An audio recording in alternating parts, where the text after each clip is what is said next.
17 ربیع الاول تھی۔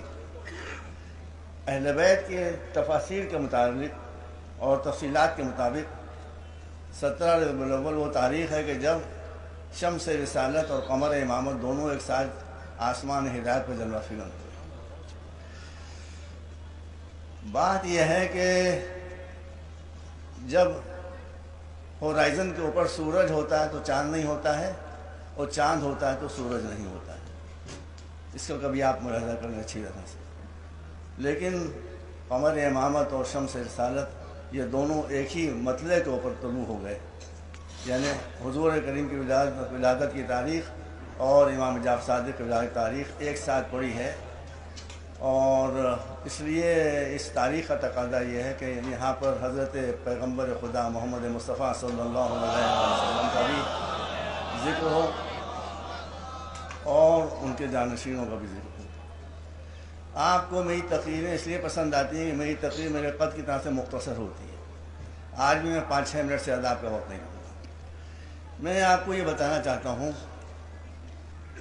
کہ پیغمبر کریم اور ان کی آل، ان کی ذریت، ان کی نسل، ان میں بہت سی باتیں مشترک ہیں، لیکن جس میں خاص طور پر جو باتیں مشترک ہیں وہ 3 باتیں ہیں۔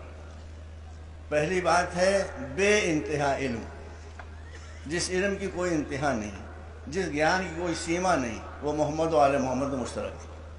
قرآن مجید نے کہا کہ وَعَلَّمَكَ مَا لَمْ تَكُنْ تَعْلَمْ، آپ کو جو کچھ نہیں معلوم تھا سب ہم نے بتا دیا۔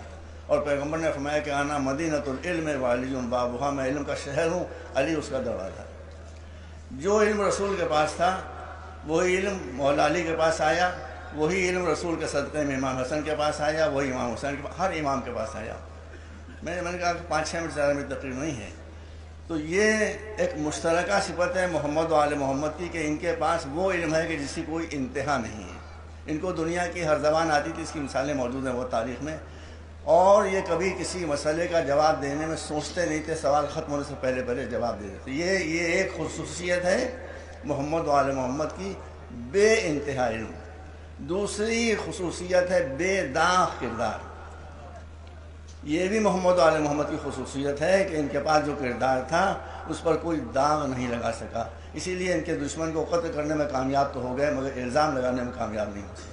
اور تیسری خصوصیت یہ تھی کہ یہ 14 ہیں مگر 14 کی زبان ایک تھی، جو ایک کہتا تھا وہی دوسرا کہتا تھا، وہی تیسرا کہتا تھا، وہی چوتھا کہتا تھا، وہی اول کہتا تھا، وہی آخر کہتا تھا۔ میں نے اس بات کو کیوں لیا؟ یہ ایک درد ہے۔ محمد و اہل بیت رسول کی خصوصیت 3 ہیں: بے انتہا علم، بے داغ کردار، اور اس کے ساتھ وحدت قول۔ ایک بات، جو ایک کہہ رہا وہی دوسرا، وہی تیسرا، وہی چوتھا، وہی اول، وہی آخر۔